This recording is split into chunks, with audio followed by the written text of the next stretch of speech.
इस फिल्म की कहानी की शुरुआत एक भयानक हादसे से होती है, जब एक लड़की समुद्र में बहते हुए एक सुनसान आइलैंड के किनारे आ जाती है। शुरुआत में यह आइलैंड बिल्कुल खाली और सुरक्षित लगता है, लेकिन धीरे धीरे यहाँ की सच्चाई सामने आने लगती है। दिन में सब कुछ शांत रहता है, लेकिन जैसे ही रात होती है, इस आइलैंड पर एक ऐसा खतरा जाग जाता है जो इंसानों को जिंदा नहीं छोड़ता। यही से शुरू होती है जेन की सर्वाइवल की कहानी। तो फिल्म की शुरुआत होती है और हम एक लड़की को देखते हैं जो समुद्र में बहते हुए एक आइलैंड के किनारे आ जाती है। इस लड़की का नाम जेन होता है और उसके साथ उसका दोस्त ब्रैड भी बहकर वहीं पहुंच गया था। जेन उसके पास जाती है और जब उसे चेक करती है तो पता चलता है कि ब्रैड बुरी तरह घायल है और कुछ ही देर में उसकी मौत हो जाती है। ये देखकर जेन काफी परेशान हो जाती है और बाद में उसकी बॉडी को वहीं छोड़कर आइलैंड को एक्सप्लोर करने लगती है। लेकिन इस आइलैंड पर कोई भी मौजूद नहीं होता। पूरा आइलैंड बिल्कुल सुनसान था, यानी जेन अब यहाँ फंस चुकी थी। इसके बाद जब जेन आइलैंड के अंदर की तरफ जाती है तो उसे एक जगह एक थैला मिलता है जिसके अंदर एक लेडीज पर्स और कुछ बच्चों का सामान होता है। वहीं उसे एक मेडिसिन भी मिलती है जिस पर 1994 की तारीख लिखी होती है, जिससे जेन को समझ आ जाता है कि बहुत साल पहले शायद कोई और भी यहाँ आया था। उसी सामान में उसे माचिस भी मिलती है जिसे वह अपने पास रख लेती है और वापस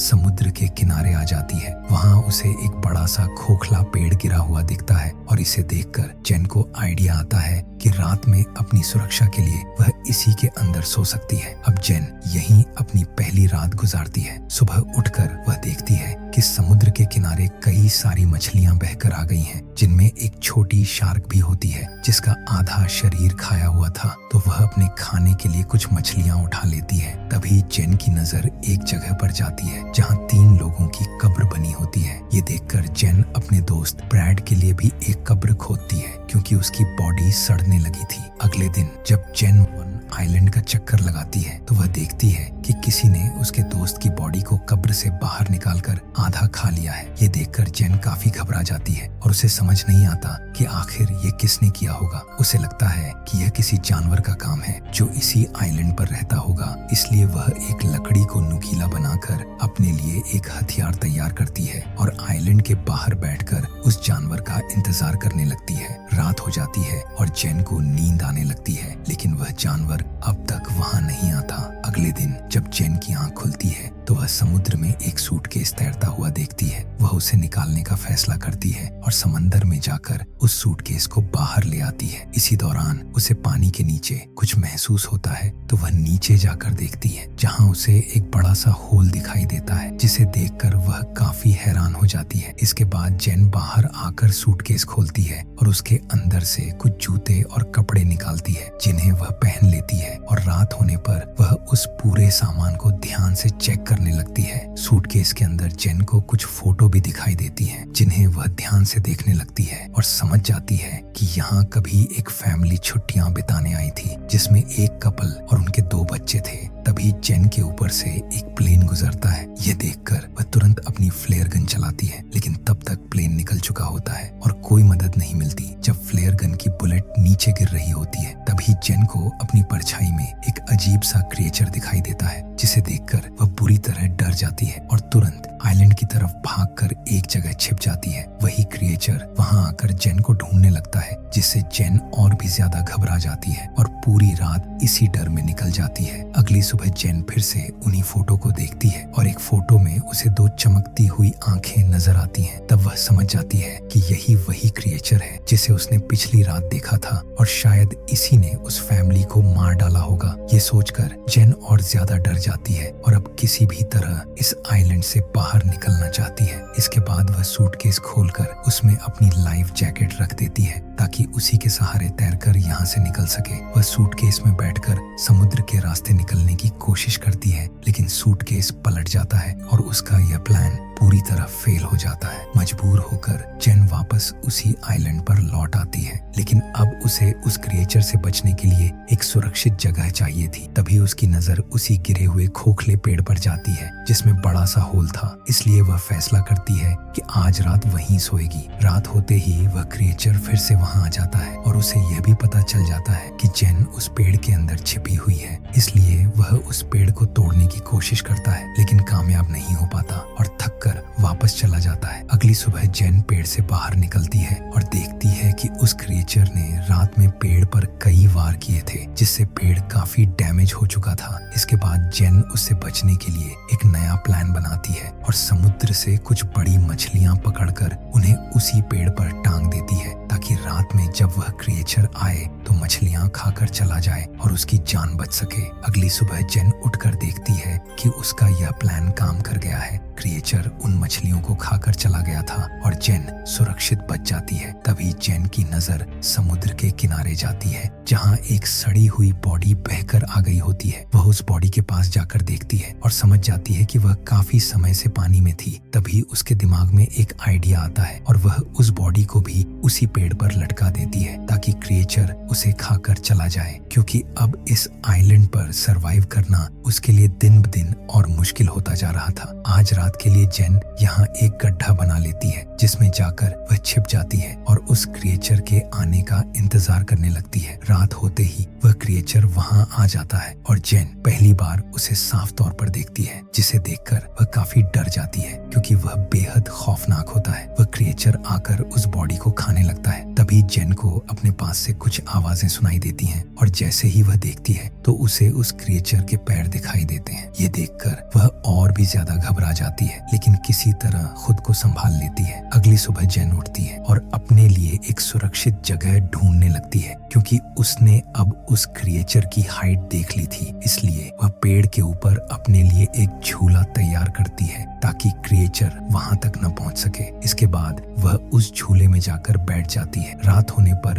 क्रिएचर फिर से आता है और उसे जेन के वहां होने का एहसास हो जाता है। इसलिए वह उस झूले वाले पेड़ को जोर जोर से हिलाने लगता है जिससे झूला टूट जाता है और जेन नीचे गिर जाती है। अब वह क्रिएचर जेन का पीछा करने लगता है और जेन अपनी जान बचाने के लिए भागने लगती है। इसी दौरान जेन देखती है कि वह क्रिएचर जमीन से कहीं ज्यादा तेज पानी में दौड़ रहा है और पल भर में उसके सामने आकर खड़ा हो जाता है। तभी जेन अपने नुकीले लकड़ी के हथियार को उस क्रिएचर के पेट में घुसा देती है, जिस पर वह क्रिएचर जेन को उठाकर पानी में फेंक देता है। जेन किसी तरह खुद को संभालती है और देखती है कि वह क्रिएचर वहां से जा चुका है। इसके बाद वह पानी से बाहर निकलकर पास के एक पेड़ पर जाकर छिप जाती है। अगली सुबह जब जेन की नींद खुलती है तो उसका पैर बुरी तरह जख्मी हो चुका होता है। इसलिए वह खुद को साफ करने के लिए समंदर में जाती है। वहीं नहाते समय उसकी नजर दूर एक राफ्ट पर पड़ती है जिसमें उसके दो दोस्त मौजूद होते हैं जो किसी तरह सरवाइव करके यहाँ पहुंच गए थे, जिनके नाम लूकस और मिया होते हैं। उन्हें देखकर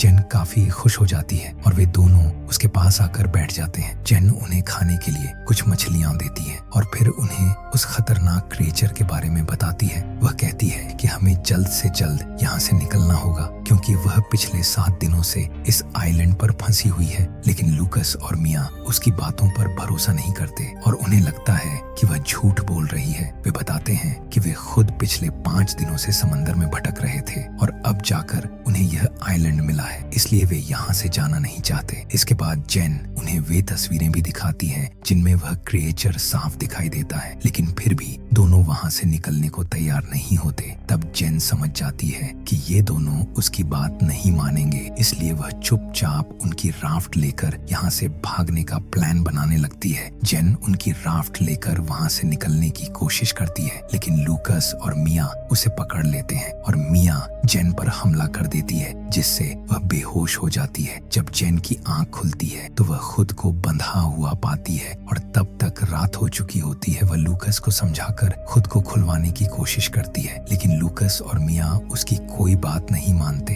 इसके बाद मिया आइलैंड पर घूमने निकल जाती है और लूकस वहीं जेन के पास रुकता है। इधर जब मिया टहल रही होती है तभी वह क्रिएचर पानी से निकलकर उस पर हमला कर देता है। माया की चीख सुनकर लूकस तुरंत वहां पहुंचता है लेकिन क्रिएचर मिया को पानी में खींच ले जाता है और उसकी जान ले लेता है। यह देखकर लूकस पूरी तरह डर जाता है और जान बचाने के लिए एक पेड़ पर चढ़ जाता है। सुबह हो जाती है लेकिन लूकस डर के मारे नीचे नहीं उतरता। अब उसे जेन की बातों पर यकीन हो जाता है और जेन उसे बताती है कि यह क्रिएचर सिर्फ रात में ही बाहर आता है, दिन में नहीं। यह सुनकर लूकस नीचे उतरता है और अब दोनों तय करते हैं कि उन्हें जल्द से जल्द इस आइलैंड से निकलना होगा। इसके बाद वे कुछ मछलियां और नारियल इकट्ठा करते हैं और अपना सर्वाइवल का सामान साथ ले लेते हैं। लूकस काफी डरा हुआ होता है तो जेन उसे समझाती है कि जब तक रात होगी वे आइलैंड से काफी दूर निकल चुके होंगे। इसके बाद जेन राफ्ट में बैठती है जहां उसे खून के निशान दिखाई देते हैं और वह समझ जाती है कि पिछले 5 दिनों में लूकस और मिया ने शायद सरवाइव करने के लिए किसी इंसान को मारकर खाया था। जैसे ही वे राफ्ट से आगे बढ़ते हैं लूकस को पानी में वही क्रिएचर दिखाई देता है। दोनों डरकर राफ्ट को चारों तरफ से ढक लेते हैं, लेकिन तभी क्रिएचर राफ्ट में घुसकर उन पर हमला कर देता है। लूकस फ्लेयर गन से उस पर फायर करता है, लेकिन क्रिएचर जेन को पकड़कर अपने साथ ले जाता है। जेन अपने पास मौजूद चाकू से उस पर कई बार वार करती है। तभी लूकस उसे बचाने के लिए पानी में कूद जाता है। ये देखकर क्रिएचर जेन को छोड़ देता है और लूकस को पकड़कर अपने बड़े से होल में ले जाता है। जेन किसी तरह तैरकर वापस आइलैंड पर पहुंच जाती है और लूकस की मौत से वह टूट जाती है। इसलिए अब वह उस क्रिएचर का सामना करने का फैसला करती है। इसके बाद जेन वहां पड़ी लकड़ियों से कई नुकीले हथियार बनाती है, लेकिन वे उसे कम तेज लगते हैं। इसलिए वह वहां मौजूद कब्रों को खोदकर कंकाल निकालती है और उनसे और भी नुकीले हथियार तैयार करती है। अब जेन क्रिएचर को आग में फंसाकर मारने का प्लान बनाती है और सूखी झाड़ियों को इकट्ठा करके एक घेरा बना देती है। कुछ देर बाद रात होती है और क्रिएचर उसी जगह पर आता है। तभी जेन झाड़ियों में आग लगा देती है, जिससे क्रिएचर आग के बीच फंस जाता है। जेन अपने नुकीले हथियारों से उस पर हमला करती है और क्रिएचर बुरी तरह घायल हो जाता है। वह आखिरी बार जेन को पकड़ने की कोशिश करता है, लेकिन अब वह बहुत ज्यादा जख्मी हो चुका होता है और गिर पड़ता है। जेन उस पर कई वार करती है और आखिरकार उसका गला काट देती है। इसके बाद आग पूरे आइलैंड में फैलने लगती है और इतनी बड़ी आग देखकर यह साफ हो जाता है कि अब कोई न कोई जेन को बचाने जरूर आएगा। इसी के साथ ये फिल्म यहीं खत्म हो जाती है। दोस्तों, अगर वीडियो पसंद आई हो तो लाइक और कमेंट जरूर करें। मूवी एक्सप्लेनेशन गैलेक्सी को सब्सक्राइब करें और अगली कहानी के लिए जुड़े रहें। तो अभी के लिए चलते हैं, फिर मिलते हैं अगली शानदार वीडियो में।